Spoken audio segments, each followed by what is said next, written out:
சாப்பிடணும். என்னடா ம் பின்ன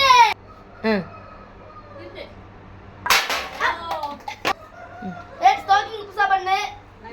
ஸ்டாக்கிங் புதுசா பண்ணணும்.